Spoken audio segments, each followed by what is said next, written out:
Muita novidade nesse dia de hoje sobre o nosso Palmeiras, galerinha. Mauro Naves. Muita novidade. Segue o vídeo aí, então. Conversou com o empresário dele ontem, né? O que você pode contar uma dessa pessoa negociação? muito próxima dele, porque quando surgiu assim, né, achamos o máximo ontem, né, falamos sobre isso, tal, pô, legal ele vir. A princípio eu achei que o Palmeiras já estaria feliz com o Paulinho, que eu acho que é mais 8,5 do que um 9, né, do que um centroavante, seria mais para jogar com um centroavante, mas como tem outras prioridades para gastar dinheiro lá, tipo zagueiro, lateral, etc., e está falando em Andréas Pereira, talvez para o meio, chegou a falar em Andréas e Matheus, não acredito que nos dois, mas enfim, achei que não viria esse 9.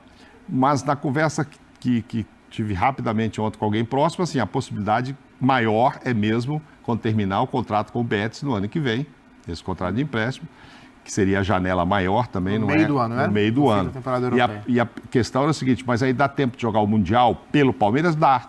Dá, porque normalmente lá o campeonato cabe em maio, né? Final de maio. Tanto que o Estevão só vai para o Chelsea depois do Mundial. Depois do Mundial. E aí você traria ele, né, no início de junho. O Paulinho vai estar em processo de adaptação, porque o Paulinho também vai até abril, maio, mais ou menos ali para se recuperar, né? Abril, maio. Então, o Paulinho vai estar nas primeiras partidas. E você teria uma nova dupla para esse Mundial, com 15 dias de possibilidade. E ainda com o Estevão. Não, ainda que esteja. Eu digo a dupla ali teria os 15 dias para se adaptar, né? Porque o campeonato começa 15 de junho, se eu não estiver enganado, o Mundial. O Palmeiras joga dia... O Palmeiras joga dia 15. Joga no dia do... Joga lá no Mundial dia 15. Eu não sei que dia que parte, porque antes do Mundial são 12 jogos pelo Campeonato Brasileiro. Esses jogos ele não, sei lá, não pegaria, um ou dois talvez só. Mas enfim, há uma possibilidade. Agora tem grana no meio, tem tudo, mas o Palmeiras falou em dinheiro alto, né? É óbvio que eu acharia mais viável o empréstimo. Mas o Palmeiras está falando um dinheiro alto, um dinheiro abaixo do que o Barcelona pagou, mas também não dá para pagar o que o Barcelona pagou, né? Comprar ele daquele jeito não dá. Mas se vier por um bom empréstimo, aí a gente vai questionar, enfim, não sei a opinião de vocês.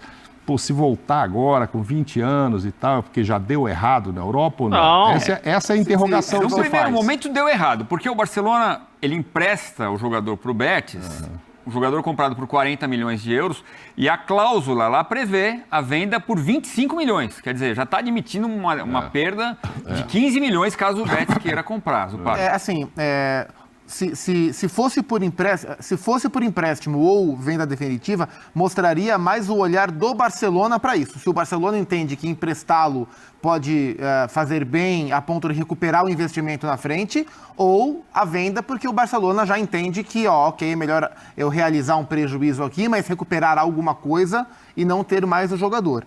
O fato de um atleta da idade do Vitor Roque, ele tem 19 anos, certo? Bater e voltar eventualmente para o Brasil, como pode acontecer, acho que mostra duas coisas.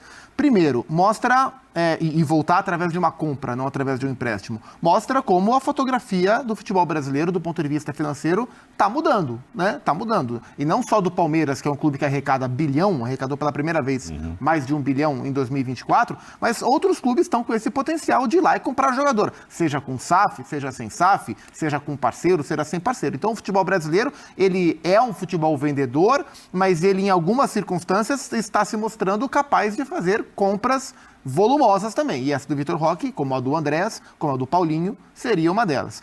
Outra coisa que me mostra é em relação à juventude desses jogadores, porque por questões econômicas também, a gente se acostumou a ver cada vez mais jogadores saindo adolescentes do Brasil, né? Completando 18 anos, né? Como foi o Endrick, como foi o Vitor Roque, já depois dos 30, né? O Estevão, como foi o Vinícius Júnior, e assim é. O fato desses caras saírem cada vez mais jovem, por um lado, permite aos clubes europeus terminar essa formação e usar bem esses jogadores, mas por outro, coloca esses jogadores cada vez mais expostos à dificuldade de adaptação, a bater e voltar, a não dar certo no primeiro momento, porque eles são muito jovens mesmo. Então, vender os jogadores no limite da adolescência para a vida adulta aumenta a possibilidade disso não dar certo. E a gente tem visto isso com alguma frequência, até abrindo mais o leque. Aconteceu com o Gabigol, aconteceu com o Guilherme Arana, Paulinho não coloca, o Paulinho cumpriu o contrato dele no Leverkusen, teve ali alguns dos seus bons momentos. Gabigol. Então, Gabigol, o Guilherme Arana, agora o Vitor Roque, outros jogadores, o Yuri Alberto foi para o Zenit, voltou cedo também. Então, a gente vende esses meninos muito cedo. O Pedro ficou quanto tempo lá? O Pedro ficou pouco tempo na Fiorentina, não adaptou muito bem, voltou. Esses caras caras estão saindo muito jovens, eles são muito imaturos. Mas é um passo atrás? Não, do Betis para o Palmeiras, no atual estágio, não é um passo tão atrás. Agora, do Barcelona para o Palmeiras, ele é jogador do Barcelona. É um passo atrás na intenção do sonho europeu. Ele não saiu do Atlético Paranaense para voltar para o Brasil 1 ano e meio depois. Mas faz parte, e o futebol brasileiro hoje permite, pelo nível que se joga aqui e pelo dinheiro que se investe aqui, permite que ele se recupere, se valorize, vá para a seleção e vire um jogador mais para frente. Eu acabei de inventar a frase aqui. Dá um passo atrás para dar 2 na frente. Pode ser. Inventei a frase. Mas ele pode ir para a seleção. Claro eu acho que jogando aqui mais do que lá. Porque a seleção não tem o Igor... Mais um, o Luiz Henrique foi pro Betis, voltou pro Botafogo, sabe? Hoje isso é mais pode normal. estar voltando para lá de novo para a Europa agora. Acho que a seleção não tem um centroavante já fixo. Foi bem o Igor e tal, mas ano que vem não sei quem será. Espera-se que o Pedro recupere. Ok, Pedro pode ser. Mas se ele vem e começa a fazer gol no Palmeiras e sendo visto aqui e tal, é óbvio que aumenta a chance dele do que no Betis. Essa história de ter sido vendido com uma cláusula de 25 milhões, quem comprou por 40 já está abrindo mão de 15, me mostra que talvez o Barcelona não viu mesmo qualidades dele. Agora, ele chegar lá e dar certo, não ia dar de imediato, ele chegou lá para ser o reserva de quem? Lewandowski. O Endrick chegou lá junto com o Mbappé. Não vai jogar agora. Não, vou tirar o Rodrigo ou o Vinícius Júnior que eu vou botar o Endrick. Não vai. Claro que não vai. É um processo que tem que esperar, ficar com calma. O Endrick também poderia ser emprestado, voltar para o B e tal, porque sabe que vai ter que esperar um pouco. O Lewandowski tem 36 anos. Não sei se o Barcelona imagina assim, dá para eu segurar, eu imaginava que ele faria isso. Eu vou segurar esse menino uns 2 anos, empresto aqui, empresto ali, daqui 2 anos ele com 21, 22, vem ser o meu centroavante. Mas quando já a princípio você põe a oportunidade do outro comprar por 25, ou talvez ele aceite vender para o Palmeiras, é porque realmente não acreditaram nele. Mas que ele tem potencial, tem. Eu acho que ele vai fazer muito sucesso ainda. Estamos falando no artilheiro de 19 anos, gente. Tem muita bola para jogar ainda. Se der certo para o Palmeiras, aquele ali, que está pedindo um centroavante há 3 anos, eu acho que vai ficar feliz. Bom, o melhor do mundo, o Abel Ferreira, o melhor do mundo, Vinícius Júnior, a gente lembra, foi jogar no Real Madrid B, né? Foi no Real Castilha. O Casimiro foi lá e foi para Portugal. O Real comprou 2 vezes o Casimiro. É muito raro sair novo assim e arrebentar logo de cara. Não é um comum. Bom, no Betis, então, nessa temporada, foram 23 jogos do Vitor Roque, 14 como titular, fez 6 gols. Ele é o segundo artilheiro do time. E é uma peça importante do Manuel Pellegrini. 205 minutos para marcar e tem 8 finalizações até sair um golzinho. Está emprestado, então, até 30 de junho. Vamos falar de um documentário, não é? Brasil Paralelo decidiu entrar nas universidades públicas. Eu já vi um trechinho. Oi. E esse é o mapa de calor dele. Veja que ele está em todos os lugares, principalmente do ataque, né? Mas olha como se distribui bem. Ele não é um centroavante de referência, né? Ele não é um jogador... O Pedro, por exemplo, ele é um jogador de boa movimentação. O ponto mais forte está dentro da área ali. E ele no Atlético Paranaense, ele era ainda um menino de 16, 17 anos, e ele mostrava ali, para aquele contexto, uma maturidade de jogo, uma frieza que me chamava muito a atenção. Mas a gente não é capaz de garantir que esses adolescentes vão para a Europa e vão conseguir amadurecer tão rápido. Então vai ser um fenômeno cada vez mais comum à medida que se vende a jogadores cada vez mais novos no Brasil. O que está acontecendo agora com o Vitor Roque.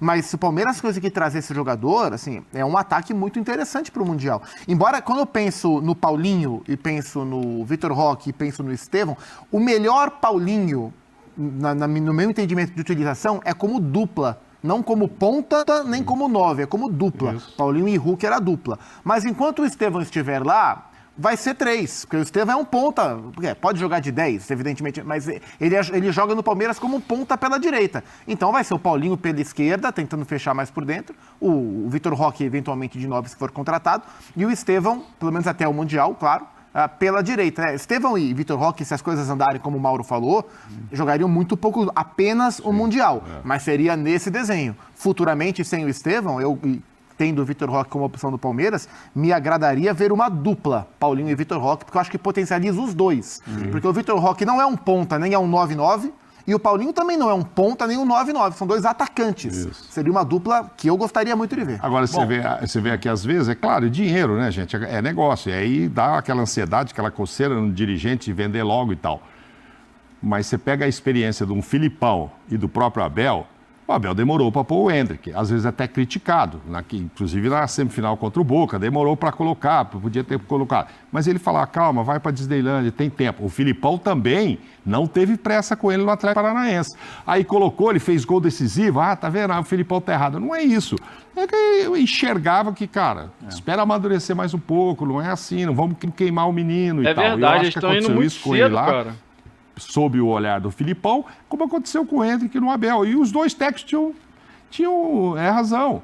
Espera amadurecer, mas o cara já quer vender, não? Quem sabe ele chega lá, vai ser titular no Real e Barcelona. A gente, acho que alguém imaginou aqui que íamos ter já em 24, o centroavante do Real Madrid ia ser um brasileiro e o centroavante do Barcelona outro brasileiro, 2 meninos de 18 anos. Não é bem assim, né? Eu lembro, eu estava nesse jogo, na semifinal Boca e Palmeiras da Conmebol Libertadores, e me chamou muita atenção, quando acaba o jogo, o Endrick anda sozinho até o gol oposto, meio assim, eu deveria ter entrado antes, eu poderia ter decidido esse jogo. Deu para ver ali, ele cabisbaixo, assim. Acho que as imagens não mostraram isso, eu vi lá no estádio.